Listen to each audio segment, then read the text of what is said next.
वांग, hyper pigmentation, melasma, चेहऱ्यावरती उठणाऱ्या ह्या वांगाची समस्या कितीतरी जास्त प्रमाणात आजकाल दिसून येते। मग ह्याच्यामुळे आपल्या सौंदर्यात, आपल्या व्यक्तिमत्वात आणि आपल्या आत्मविश्वासात सुद्धा कुठेतरी गालबोट लागतच। मग हाच वांग फेंट करण्यासाठी, वांग अंशतः घालवण्यासाठी एक खात्रीशीर वांगासाठी उत्तम काम करणारी अशी क्रीम ती म्हणजे मेलॅग्लो प्राइम क्रीम। आजच्या व्हिडिओमध्ये आपण मेलॅग्लो प्राइम क्रीम विषयीची संपूर्ण माहिती, ती क्रीम कशी लावायची, तिचे फायदे कसे आहेत, तर वांग उठण्याची कारणे काय काय आहेत, त्यासाठी आपण कोणती काळजी घेऊ शकतो, ही सर्व माहिती आपण आजच्या व्हिडिओमध्ये जाणून घेणार आहोत। आणि व्हिडिओच्या शेवटी एक अशी चूक जी मी केली ती तुम्ही करू नये म्हणून तुमची एक फार्मासिस्ट मैत्रीण म्हणून मी एक छोटासा सल्ला तुम्हाला देणार आहे। त्यासाठी व्हिडिओ शेवटपर्यंत नक्की बघा। नमस्कार, मी फार्मासिस्ट प्रियांका, प्रियांकाच फार्मसीमध्ये तुमचं खूप खूप स्वागत करते। वांग चेहऱ्यावरती येण्याची कारणे काय काय आहेत, तर सगळ्यात महत्त्वाचं म्हणजे हार्मोनल इम्बॅलन्स, आपल्या हार्मोन्समध्ये होणारा बदल। मग तो प्रेग्नन्सीमध्ये आपल्या चेहऱ्यावरती वांग येऊ शकतो, डिलिव्हरीच्या नंतर चेहऱ्यावरती वांग हा खूप मोठ्या प्रमाणात ही समस्या जाणवते। त्याचप्रकारे मोनोपॉजमध्ये वांग येण्याची समस्या ही दिसू शकते। दुसरं कारण म्हणजे कडक उन्हामध्ये, कडक उन्हामध्ये आपण सनस्क्रीनचा वापर न करता डायरेक्टली उन्हात बाहेर पडलो, कोणताही स्कार्फ, हॅट किंवा छत्रीचा वापर न करता, तर अशा वेळी सुद्धा कडक उन्हामुळे वांग गडद सुद्धा होते, त्याचप्रकारे वांग उठण्याची समस्या सुद्धा दिसून येते। त्याचबरोबर उष्णतेमुळे, म्हणजे घरी स्वयंपाक करताना असेल, म्हणजे सतत आपण जर गॅस समोर उभे असू, त्याच्या फ्लेम डायरेक्टली चेहऱ्यावर येते, त्याच्यामुळे किंवा मोठमोठ्या फॅक्टरीजमध्ये, मग जसं की ग्लास फॅक्टरीज वगैरे असतात, तिथे सुद्धा त्या हीटमुळे वांग येण्याची समस्या।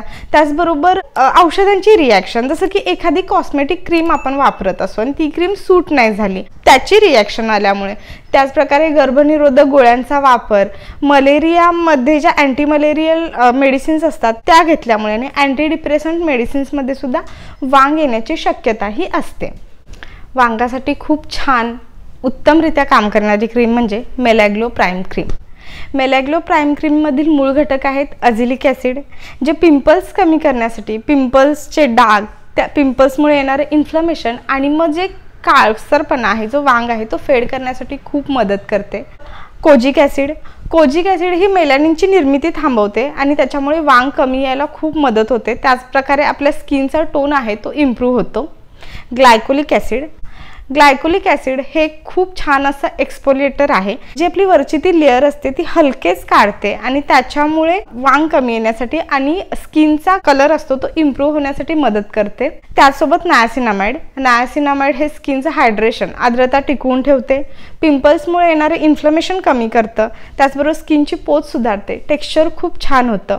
अल्फा आर्ब्युटिन, जे पॅचेस असतात किंवा डार्क स्पॉट असतात ते हलके करायला मदत करतं। एकंदरीतच मेलॅग्लो प्राइम क्रीम ही चेहऱ्यावरील वांग असेल, मेलास्मा, हायपर पिगमेंटेशन, जे डार्क स्पॉट्स असतात, स्किनचं जे टॅनिंग असतं, हे सगळं कमी करण्यासाठी खूप फायदेशीर ठरते। त्याचबरोबर स्किनचा पोत सुधारते, टेक्स्चर छान करते, स्किन हायड्रेटेड ठेवते, स्किनमध्ये एक छान अशी चमक येते, स्किनचा टोन इम्प्रूव्ह होतो आणि चेहरा उजळ करण्यासाठी खूप मदत होते। मेलॅग्लो प्राइम क्रीम ही आपण कधी आणि कशी लावायची? मेलॅग्लो प्राइम क्रीम ही रात्री झोपताना नाईट स्किन केअर रुटीनमध्ये आपण लावू शकतो। रात्री चेहरा स्वच्छ धुवायचा, जिथे जिथे आपल्याला वांगाचे डाग आहेत किंवा जे डार्क स्पॉट्स आहेत तिथे ठराविक अमाऊंट क्रीमची घेऊन मस्त सर्क्युलर मोशनमध्ये मसाज करायचा, क्रीम पूर्ण ॲब्झॉर्ब होऊ द्यायची, क्रीम रात्रभर चेहऱ्याला ठेवायची आणि सकाळी उठल्यानंतर थंड पाण्याने चेहरा धुवून घ्यायचा। त्याचबरोबर महत्त्वाचं म्हणजे क्रीम सातत्याने कंटिन्युअसली लावायची आहे। सहनशीलता महत्त्वाची आहे, वांग हा हळूहळू कमी येतो, त्यामुळे क्रीम सातत्याने तुम्ही चालू ठेवणं हे खूप गरजेचं आहे। आता काही महत्त्वाच्या टिप्स आहेत, जसं की तुम्ही क्रीम लावताय वांगासाठी, पण जर कडक उन्हामध्ये तुम्ही डायरेक्टली बाहेर पडताय तर असं नाही चालणार। उन्हामध्ये जाण्यापूर्वी किमान 15 ते 20 मिनिटं आधी मिनिमम 30 SPFचं सनस्क्रीन, जे ब्रॉड स्पेक्ट्रम असेल तर असं सनस्क्रीन तुम्ही लावून बाहेर पडणं गरजेचं आहे। स्कार्फने चेहरा व्यवस्थितपणे झाकून घेणे, हॅट घालणे किंवा छत्रीचा वापर करणे हे सुद्धा तितकंच महत्त्वाचं आहे।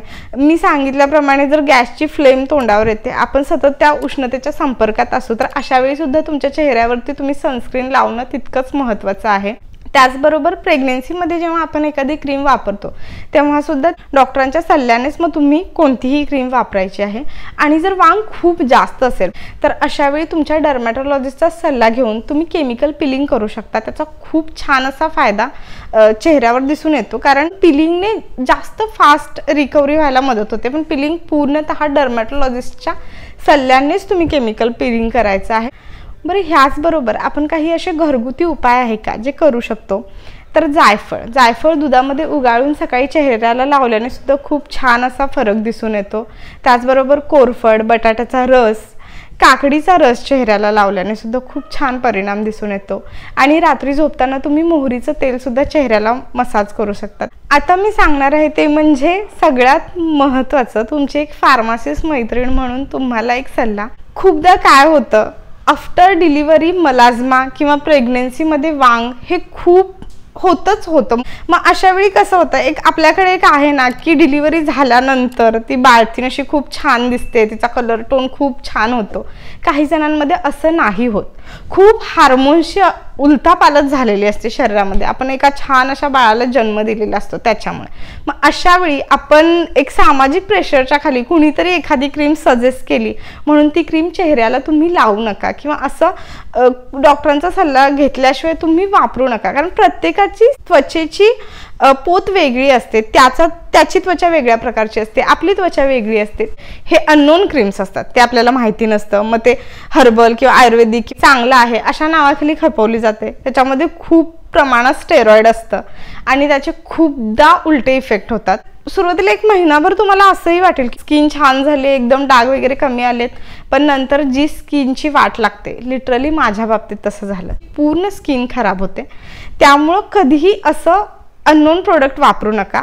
मी सांगितल्याप्रमाणे वांग आणि काळ्या डागांसाठी कोजिक ॲसिड, ग्लायकोलिक ॲसिड, अझिलिक ॲसिड हे एक महत्त्वाचे इन्ग्रेडियंट्स आहेत। खूपशा एक मैत्रिणींना असं वाटतं की वांग आहे थोडासा इथे आहे, मग मी डॉक्टरांकडे नाही जाता येणार, तर अशा वेळी तुम्ही ॲटलिस्ट तुमच्या जवळच्या मेडिकल स्टोअरमध्ये जाऊन त्या फार्मासिस्टला विचारा की ही क्रीम मला कोणीतरी सजेस्ट केली आणि ही मी लावू का? तो फार्मासिस्ट तुम्हाला नक्कीच सल्ला देतो की हां ह्याचे काय साईड इफेक्ट्स होऊ शकतात, मग तुमच्यावरती आहे की ती लावायची की नाही। पण माझा एक फार्मासिस्ट म्हणून हाच सल्ला नेहमी राहील की कोणीही सांगितली म्हणून कोणतीही क्रीम वापरू नका, कारण ती क्रीम तुमच्या चेहऱ्याचं खूप नुकसान करू शकते। एक चांगली मेडिकेटेड अशी क्रीम कधीही लावा, कारण आपला चेहरा खूप नाजूक आहे। आपण जर एखादी वस्तू बाजारातून घेताना त्याच्या गॅरंटीचा विचार करतो, तर मग ही तर आपली स्किन आहे, ह्याच्यावरती कुणीही सांगितली म्हणून आपण कशी काय क्रीम लावू शकतो ना। मी आशा करते की माझी आजची ही वांगाविषयीची आणि माझ्या स्वतःच्या एका स्वअनुभवाची माहिती तुम्हाला नक्कीच काहीतरी मदत करेल। तुम्हाला जर हा व्हिडिओ आवडला असेल तर व्हिडिओला लाईक करा, शेअर करा आणि असेच माहितीपूर्ण व्हिडिओ पाहण्यासाठी प्रियांकाज फार्मसीला सबस्क्राईब करायला विसरू नका। काळजी घ्या, निरोगी राहा।